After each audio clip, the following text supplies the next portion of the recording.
Welcome po sa episode 3 ng Kwentuhan Katotohanan. Ako po si Kuya Jake. Ako naman po si Rena Jess. So may nag-comment at nagtanong, sabi daw nila kung ano ang klaseng parenting ang ginagamit natin dito sa bahay. Whether it's Kung- American style oo. or Filipino style. Kung more on Filipino style, yung culture nyo sa Pilipinas, or more on American style.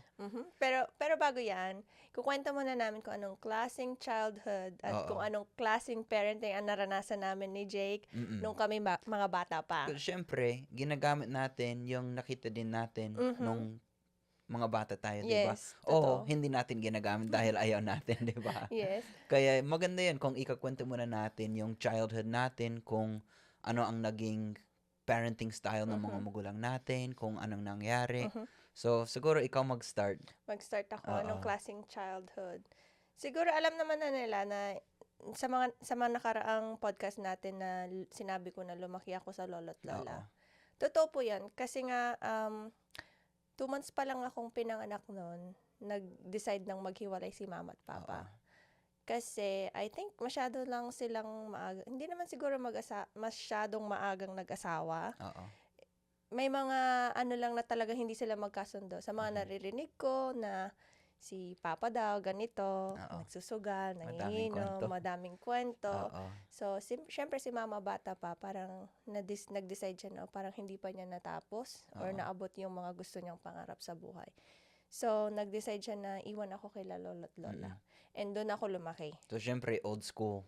Old school. Yung parenting style Yes. ni lolo at lola, di ba? Yes, madami din nagtataka kung napansin nila yung mga before and after Oo. videos mo. Sabi nila, bakit puro pang Matanda. matanda? Huy, hindi namin ginagawa yan, na? Old school yan. Mga old school, like yung paggamit ng yung para hindi langgamin yung mga pagkain, yung mga panglola, mga arenola, ganyan. Kaya mo ginagawa yan dahil lumaki ka kay Yes, lola at lola mo. lumaki ako sa lolo at Oo. lola. Sobrang strict Mm-mm. and to the point na hindi ka pwedeng lumabas ng bahay pag gabi. Oo. Hindi ka pwedeng magpaligaw kung saan-saan. Kung may manliligaw ka, dapat papapuntahin mo yan sa bahay. Oo. Dapat doon ka magpaligaw. Ayaw nila yung nalalaman na sa labas ka ng bahay. Oo. Tapos, hindi ka pwedeng, syempre, sa mga baryo-baryo, madaming mga sayawan, ganyan. Hindi ka pwedeng lumabas Hala. nang walang chaperon. Oo. Minsan, syempre, mga sayawan, hindi ko alam kung na-try din ng mga iba yung nakaupo kayo sa malaking parang dance floor, ganyan. Tapos, lalapit sa yung lalaki, isasayaw ka. Pero, yung chaperon mo, nanay mo, or lola mo, is nakaupo sa likod. Ano ba yan? Kaya alam nila kung Nakakahiya. sino mga nagsasayaw sa'yo, Oo. ganyan. Tapos, naalala ko, nakatikim ako ng palo. Oo. Pero naalala ko, one time lang ako napalo, and I think doon nag-mold yung isip ko na, hindi ko na ulitin, masakit mapalo. Ganon. Parang doon ako parang nagtino, ganyan. Oo. Pero hindi ko na kasalanan na. Mm-mm. Kasi syempre nga mga bata, naglalaro kaming ganyan. Syempre makulit yung mas matanda sa akin, which is yung tito ko, ganyan. Naglalaro kami ng yung sinusunog na plastic. Oo. Hala. Tapos binagayaway niyang Ay. ganyan. Sumabit sa dito po, buhay pa yung Yung scar mo. yung peklat ko dito, nalagyan niya ng umaapoy na na plastic. Hala. Masakit yan. Oh yes, ako na ngayong nasaktan, ako pa yung napalo. Hala, Alam mo bakit? yung mga style ng parenting na talagang papaluin ka kahit saan, wala silang pakialam kung ano yung Oo. pinapalo. Kung ano, kahit hindi nila alam kung anong nangyari, basta alam Yes, nila. basta palo, ganyan. Sabi ko, wow, ayoko nang mapalo, magiging masunurin na ako. Oo. Parang doon ako natuto. Sa inyo naman, oso ba yung nagpapalo? Usong-uso. Oo. Napalo ka din? Oo naman, kasi nanay at tatay ko, super strict din sila sa amin. Lumaki kami sa simbahan. Syempre, yung mga rules sa bahay is super strict din. Kagaya na. Kailangan masinurin kami. 11 kami. Syempre, hindi maiwasan yung away-away minsan. madami. Mga Yung bata pamilya. lang kami. So, kung nag-aaway, kung may sinasabi kaming masama, ganyan. Sa amin din, bawal. Hindi palo kung masama yung sinasabi namin. Kung Ano, bad word, Para sa inyo. may sabon. Sabon, Oo, si Papa naman, mahilig siya sa hot sauce. hot sauce. Yung Tabasco sauce. Sobrang maanghang. So sa inyo, parang punishment na yon. Yun yung punishment namin. Kay Mama sabon, kay Papa hot sauce. Pero si Mama, lagi sa kusina naglaluto, Mhm. kung ano ang hinahawakan niya, yun yung Ipapalo niya pampalo. din. Usually wooden spoon, ganyan, ang sakit.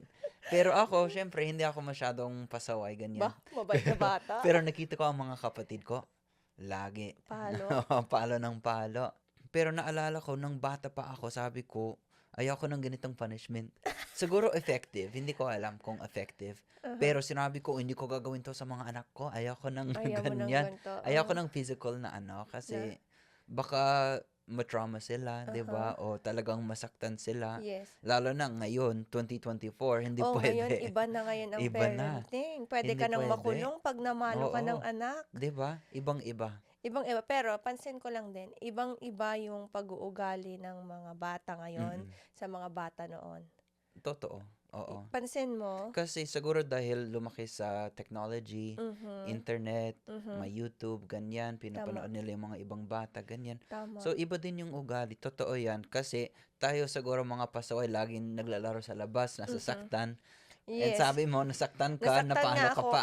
Ako pang Di ba? napalo.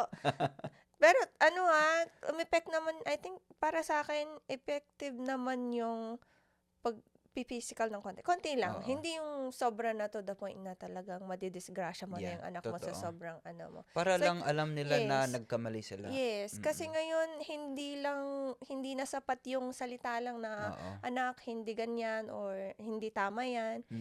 Kailangan talagang tumatak na hindi tama yan. Oo. Paano nila Yes. ma-realize na hindi pala tama yung ginawa nila? Kaya lang sa panahon na ngayon mahirap na kasi Mahirap. nga kahit ibang mga tao pwede kang isumbong kahit hindi part ng pamilya pag nakita nila na sobra yung parenting mo. Totoo. Naku, nakakatakot, Oo.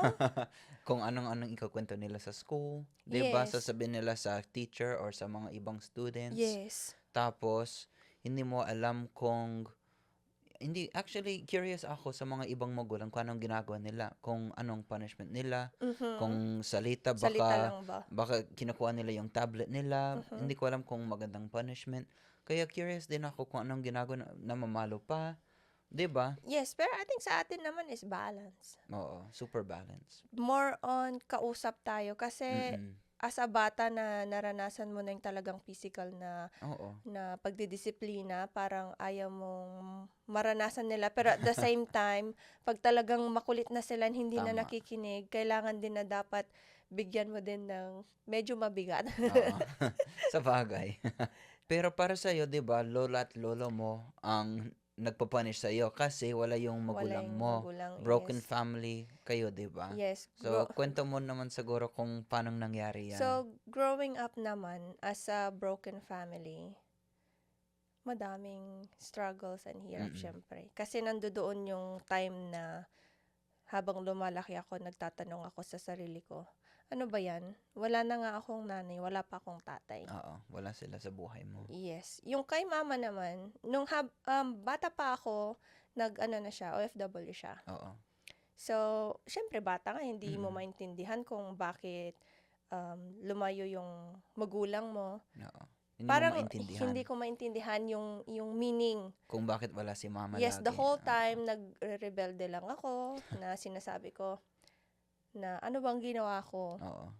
Or mahal ba ako ng mama ko? Bakit niya ako iniwan? Bakit Tama. hindi siya nag-aalaga sa akin? Yung alam mo yung, hindi naman sa pagbabrag, pero every graduation ganyan, kasi may mga level up graduation na first grade up to fifth grade, first honor ako ganyan. Wow. Nagtatampo ako lagi kasi nandoon yung mga magulang nila. Oo. Ba't ako wala? Wala.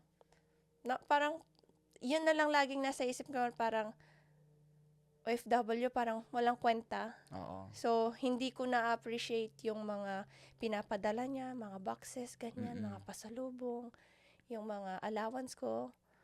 Hindi ko siya na-appreciate kasi hindi ko alam na mahirap pala. Oo. Pero, nung maging teenager na ako and parang na-open na din yung Mas mind ko. naintindihan mo yung dahilan. Naintindihan ko yung dahilan kung bakit kailangan niyang lumayo. Oo. Kasi para pala sa future ko yun and para maibigay niya yung mga kailangan kong mga kailangan kong mga bagay, especially as a single mom kasi nga hiwalay sila ni Papa. 2 months pa lang ako is talagang wala na si tatay mo. ayaw nang magsama. So, anong nangyari doon?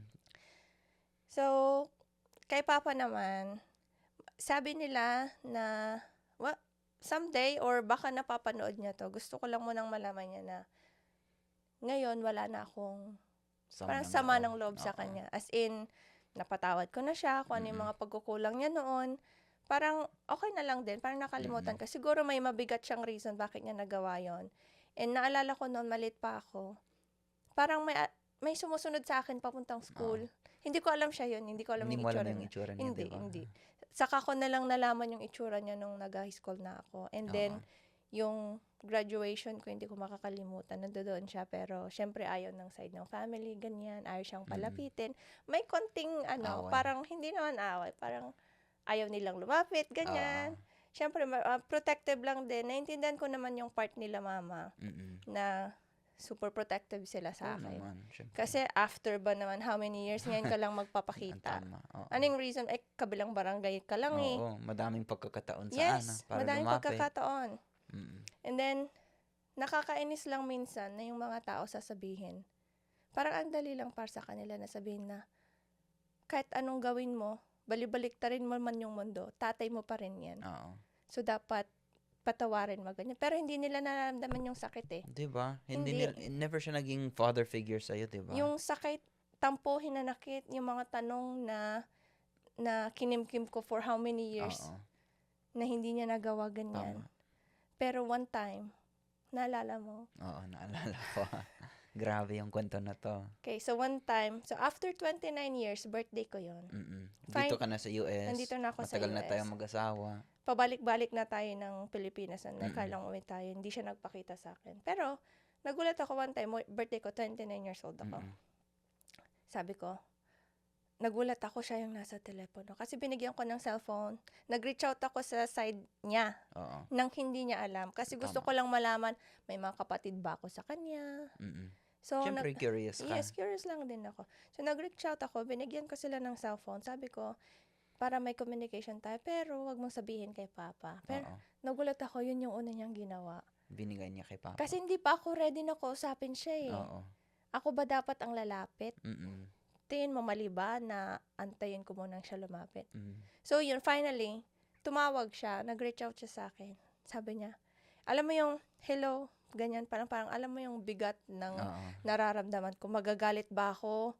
Anong itatanong ko? Oo. Kasi unang beses mo beses ko buong buhay mo. After 29 years. Ito yung pinakaunang usap nyo. Yes, pinakaunang usap namin. Oo. Alam mo yung hello pa lang niya, Mm-mm. lahat ng mga hinanakit ko noon, lahat ng mga tanong ko biglang, Gumaan na yung pakiramdam gumaan mo. yung pakiramdam ko. Sabi ko, oh wow. Parang, tapos maganda na yung kwentuhan namin. Siguro mga 2 minutes, 5 minutes. Parang ang gaan na ng loob ko, tumatawa kaming dalawa. Diba? Ganto-ganto. Sabi pa niya, pasensya ka na, wala akong regalo sa birthday mo. Ganun. Parang ang ganda na. Oh my gosh, ito na ata yun. Parang sarap sa pakiramdam. Pero hindi ko alam anong nangyari. Bigla niya sinabing, kung sana nag-antay sana siya, promise, kung nag-antay sana siya ng not sa unang tawag, siguro sa pangalawang tawag, pinagbigyan ko siya. Oo. Pero hindi, unang tawag niya, after 29 years, sasabihin niya sa akin, yung lola't lola mo na lang ang pinapadalhan mo ng pera. Oo. Sila na lang binibigyan mo lagi. Padalhan mo naman ako ng pera. Wala na kasi akong pang-inom eh. Yun talaga ang hinahanap niya. Sabi ko, ano po? Kasi hindi ko matanggap na unang usap namin yun ang sasabihin mo sa akin. Sasabihin niya sa'yo. Sabi ko, ano po, pakiulit? Kasi hindi matanggap ng pandinig ko yan. Baka mali lang yung pandinig ko. Sabi ko, ano po yan? Pwede pong pakiulit? So, inulit niya. Word by word. Padalhan mo naman ako ng pera kasi wala na akong pang-inom. As soon as sinabi niyang pang-inom, binaba ko yung cellphone. Wala na.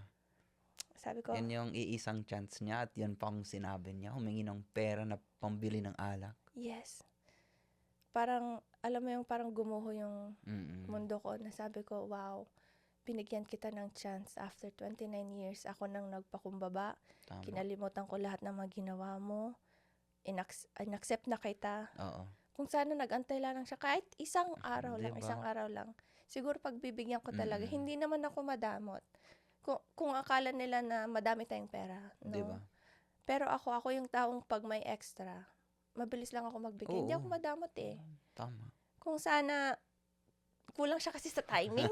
'Di ba, wrong timing? Yes, pero sa ngayon, talagang okay na ako sa kanya. Kung lalapit siya, okay lang, kausapin niya ako, okay lang, pero hindi na ako naghahangad na maging tatay siya sa akin. Oo. Hindi mo hinahanap yung Yes, hindi na, relationship. hindi na. Ang sa akin lang, kung gusto niyang makilala siya ng mga apo niya, Oo. libre pa rin siya. Pero hindi siya lumalapit. Hanggang Hanggang ngayon, ngayon, hindi pa rin. Pero, every year tayo yes, ang sa umuwi. akin lang, kung lalapit siya ng tamang purpose, hindi Oo. yung mali. Kung mali, then, Wala sorry na. na lang. Oo, 'di ba? Ang hirap. Tapos, di ba, yun, wala si Papa, wala si Mama dahil sa pagiging OFW. Tama. So, lumaki akong parang kulang na kulang sa Oo, pagmamahal. tama. So, sabi ko sa sarili ko, kung mag-aasawa ako at magpapamilya, Ibang-iba. never na magiging ganito. So, Tama. kailangan kong piliin at pag-isipan kung sino talaga yung magiging partner ko. Oo. And yung lagi kong pinag-pray lang na sinabi ko na sana, yung mahanap kong lalaki is pareho kami Pamilya. ng goal and pareho kami ng pananaw sa buhay. Oo. And doon naman sa'yo, Oo. hindi ko alam na hindi lang pala ako ang broken family. Oo, tama. So, yung sa inyo naman, be, paano? Sa amin naman, lumaki ako, syempre, super maayos yung pamilya ko. Yes, galing church, ganyan. Super, nagsisimba kami every Sunday. Mhm. Lagi meron kaming family activity every week. Mhm. Nagpa-family dinner kami. Yes, talagang more on Super family. close kami. 11 kaming mga anak, Oh, 'di ba? wow. Pero super masaya kami. Mhm. Naging super masaya ang childhood ko. Mhm. Lumaki kami sa Connecticut, 'di ba? Mhm. Tapos lumipat kami sa Arizona. Yes.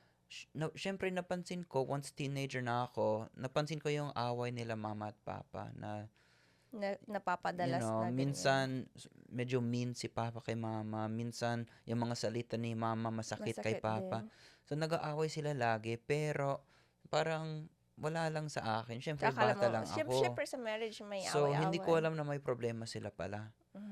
Bale, 'di ba pumunta ako sa Pilipinas, naging missionary ako, sila pa rin, pero alam ko may problema sila. Pag-uwi ko, madami pa akong mga kapatid na bata, 'di ba? Maliliit pa, ha? Sabi ni Papa, naging mas close kami ni Papa. Sabi niya sa akin, mukhang hindi mag-workout kami ni After mama how mo. many years yan? After 27 years ata. Wow. 27 years, tapos 11 kids. Naghiwalay sila. So, naghiwalay pa nag-divorce rin. sila. Ilang taon ba ako? Kasal na tayo noon, di ba? 21. 21 years old ako noon. So, syempre, affected ako. Yes. Pero, hindi ganyan ka-affected kasi may sariling asawa na ako. Yes, may nag-start sariling ka na. buhay na ako. Pero, yung mga kapatid ko, Yung mga sila ang maliliit pa. kawawa. Kasi, Yes. yung bunso namin, 5 years old pa lang noon. Mhm. Syempre, sila ang mas nag-struggle kasi wala si Papa sa bahay. Yes. Lumipat kami ni Papa sa Texas Mhm. para sa magtrabaho. So, wala si Papa sa bahay. So, yung mga At maliliit si lang mama na talaga. lang bahala sa kanila. At so, broken family din kami. Pero, iba yung broken family namin Ako kasi since since birth. panganak, Diba? yes. Para sa akin, hanggang ngayon, affected pa rin ako. Kasi nakita ko Yung sa effect. sobrang haba ng marriage nila, Oh, pwede yes. pa rin masira. Yes. At para sa akin, nakakalungkot kasi After how many naalala ko, years? sinabi ko kay mama ko at papa ko, sabi ko, please, try mo lang. Try mo ito. Baka pwede maging malakas pa rin yung marriage nyo.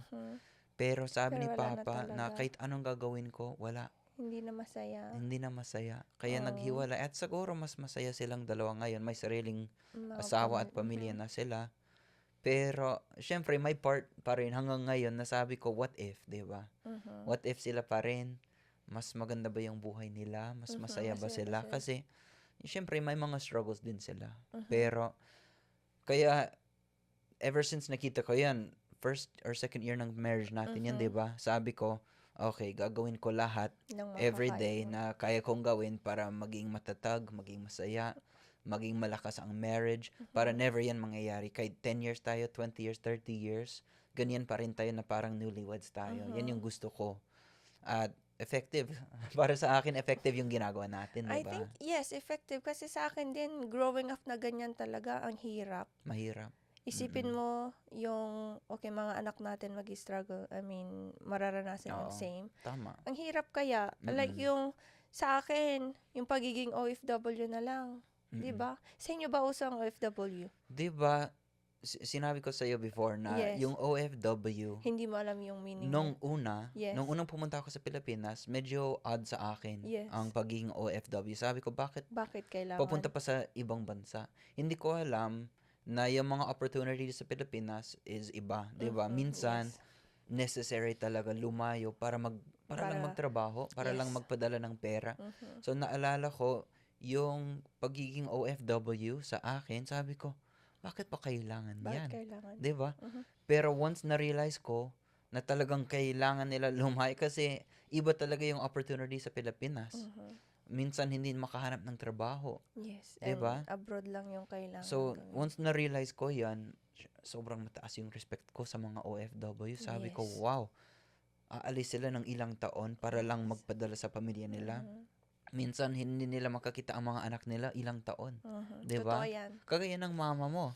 'Di Yes. ba? Yes. Ang hirap talaga. So, sa mga kabataan ngayon na may mga magulang na Mm-mm. OFW, please lang na sana ma-appreciate nyo lahat ng mga naibibigay nila sa, especially kung ano yung mga binibigay nilang pera. Isipin nyo lagi na every peso, every Pinaghirapan centavo nila. na binibigay nila sa inyo, pinaghirapan nila yun at hindi nila pinulot. Tama. Isipin nyo na lang, ako growing up pa sa anak ng isang OFW, isipin nyo na lang kung ilang Pasko, Mm. birthday mo, ilang graduation na dapat sila yung naglalagay ng Mm-mm. medal mo na tiniis nila na wag lang para lang mabigyan kayo ng magandang kinabukasan. Sana isipin Tama. nila yon. And hindi naman mahirap na i-message nyo sila. Kahit 'Di ba? isang message lang Para a alam day. nila na iniisip mo sila. Yes, 'Di ba? yung isang message lang na, ma or pa, kumain ka na ba? Mag-ingat ka lagi. Alam mo, Mm-mm. isang message lang yun yung magpupush Mm-mm. sa kanila na ulit the next day, like Tama. para lumaban ulit the next day. Mm-mm. Mahirap talaga, so Mahirap. dapat appreciate nila. Oo. And of course, appreciate din nila yung may mga magulang naman na nasa tabi nila. Unlike kasi sa atin, naranasan natin Mm-mm. yung pagiging broken family. Tama. At nakakita ko din, 'di ba, yung mga tita mo OFW ngayon. Yes, madami Meron sa sila. Hong Kong, Mhm. meron sa Canada, Singapore. meron sa Singapore. Kaya Yes. nakikita ko sa kanila, siguro yung dating, yung hindi ko maintindihan, yung Mhm. pagiging Ngayon, OFW. na-open mo. Ngayon, talagang alam na alam ko yung hirap kasi pamilya ko pa, 'di ba? Yes. Well, tita mo, naging tita ko din. Mhm. Nakikita ko yung hirap nila. Tumatawag sila sa'yo, umiiyak dahil Yes. namamiss nila ang mga pamilya nila. Wala silang At magawa. sobrang hirap na hirap yung ginagawa nilang trabaho. Wala 'Di silang ba? option eh. Yun lang yung alam 'Di nilang ba? No way. choice sila. Kaya nakakita ko yung ginagawa nila Mhm. at sobrang mataas yung respect ko sa kanila Mhm. kasi ginagawa nila para sa pamilya nila. Yes. 'Di ba? So para sa akin, lumaki sa strict na parents, 'di ba? And Mhm. ikaw, super strict na Super strict. grandparents. Mhm. Para sa akin, naging okay naman tayo. Kahit may mga trauma-traumas konti, 'di ba? Yes, for me, I think may kagandahan ng pagiging strict Mm-mm. at hindi. Kasi, tingnan mo sa atin, yung pagiging strict nila sa akin, siguro hindi ako lalaking ganito. Oo. Yung may pananaw sa buhay or talagang straight mag-isip. Mm-mm. Kung hindi naging strict yung naging childhood ko. Totoo Naisip yan. ko kung, paano kaya kung hinayaan lang nila ako na gawin lahat ng mga gusto ko Oo. noon. Siguro, hindi ko ma-imagine kung anong buhay meron ako Mm-mm. ngayon sa sobrang, siguro, pasaway, Oo, ganyan. totoo. Pero I think may kagandahan din. Yung ano lang is, kung ano yung nararapat sa tingin nyo na klase ng parenting sa Oo. pamilya, I think yun lang yung gawin. Ang iniisip ko is maganda yung pagiging strict as long as alam nila na mahal mo sila, 'di ba? Yes, in Yan the ang end. mahalaga kasi minsan pag super strict ka at yung mga bata hindi nila alam na bakit ganito si Bakit Papa, nila ako 'di ba? pinapagalitan lagi? Anong kasalanan ko? Ganyan. As long as alam pa rin nila at the end of the day na mahal mo sila at ginagawa mo lahat para sa kanila. Naalala ko si Jake, mapapagalitan namin si Jiro or Jax. Oo. Wala pang 30 seconds. Ayun na. Halika Super, dito. super mahina ako pag ganyan. Oh, lalo naman ako, kakapalo ko pa lang, bigyan mo ako ng 30 seconds. Ang sakit sa Halik ko nga puso. dito. Sorry Oh, Anong sorry. gusto mo? Gusto mo ng Parang treat?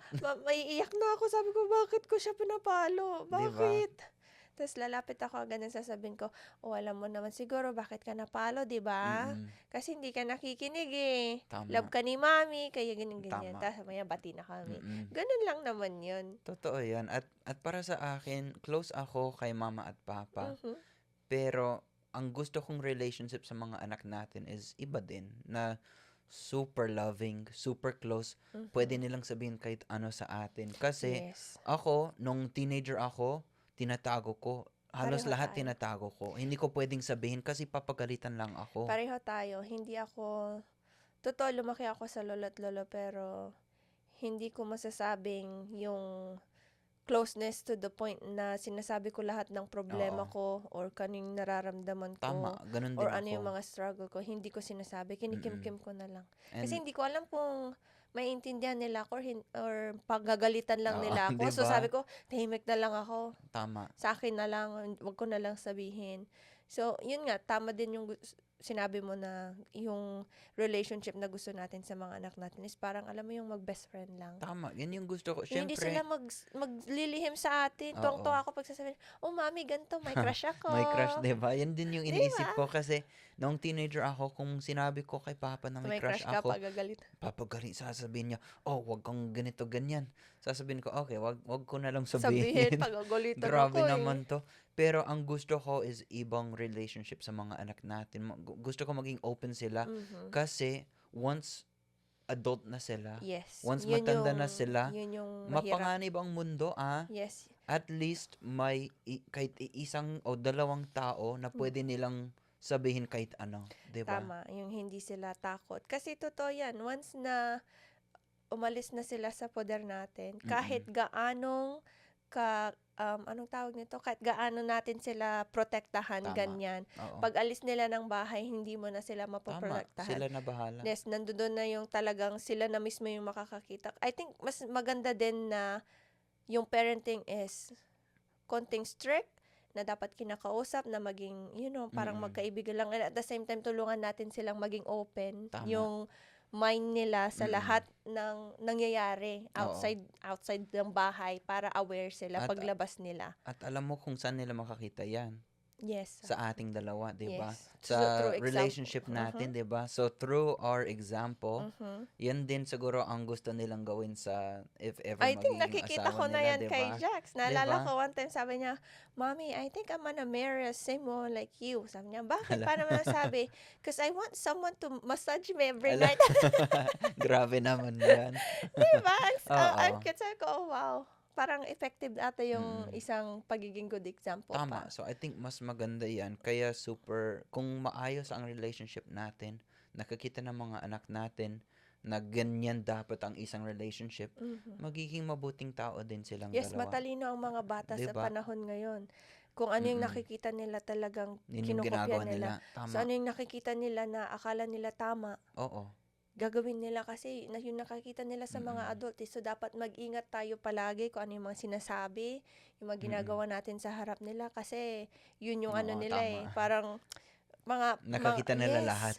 Totoo 'yan. At para sa akin, gusto ko lang ipatuloy lang yung ginagawa natin na Mhm. minsan strict, pero alam nila mahal natin sila.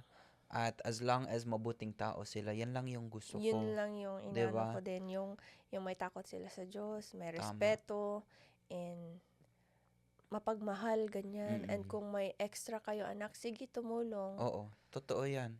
At gusto lang namin malaman kung ano ang mga isip nyo, kung ano ang parenting style nyo, kung anong ginagawa nyo para maging mabuting tao ang mga anak po ninyo o yung marriage po ninyo. Kaya paki-comment po kung ano ang ginagawa nyo. Parenting styles nila. Oo. Kasi sa amin ni Jake, hindi din naman namin masasabi na perfect kaming Oo, parent. syempre hindi Madami perfect. din, alam ko, madami din kaming pagkukulang na as a parents. Pero sabi nila that you learn from each other sa Tama. mga kapwa Oo. parents din. At So, ginagawa lahat, di ba, ng yes. kayang gawin. Yes, maganda rin Mm-mm. na mag-share minsan kung ano yung gumagana.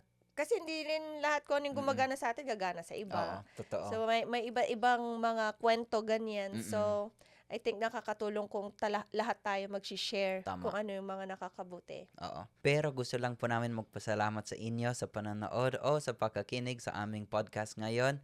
Pero next time, excited ako sa episode 4 natin. Anong meron sa episode 4? Kasi ang pag-uusapan natin is ang buhay ko sa Pilipinas. nung Diba? missionary pa si Jay. Kasi Siguro, hanggang ngayon madami pa rin madaming nagtatanong. tanong. So, ito na. Abangan nyo po ang part 4 dahil sasabihin lahat ni Jake kung ano yung ginawa niya, paano siya nagtuto ng Tagalog, Tama. and Kung gaano ano siya ang kwento katagal ko. tumira ng Pilipinas, ano Oo. yung mga unang reaction niya nung nakakita siya ng ipis. Kung ano ang mga naging experience ko sa Pilipinas. Kasi yun siguro ang yung number one question. Yes. Kung bakit ganito si Jake sa mga Pilipino, ganyan. Kaya abangan po ang Paano episode siya 4. super naging Pinoy? Ano Oo. ba yung mga nakainlaban niya sa Pilipinas? Ganyan. Kaya Tama. abangan po yan sa episode 4. Yan lang po muna sa episode na to. Maraming salamat po at sa susunod po ulit. Ingat po kayo. Bye-bye!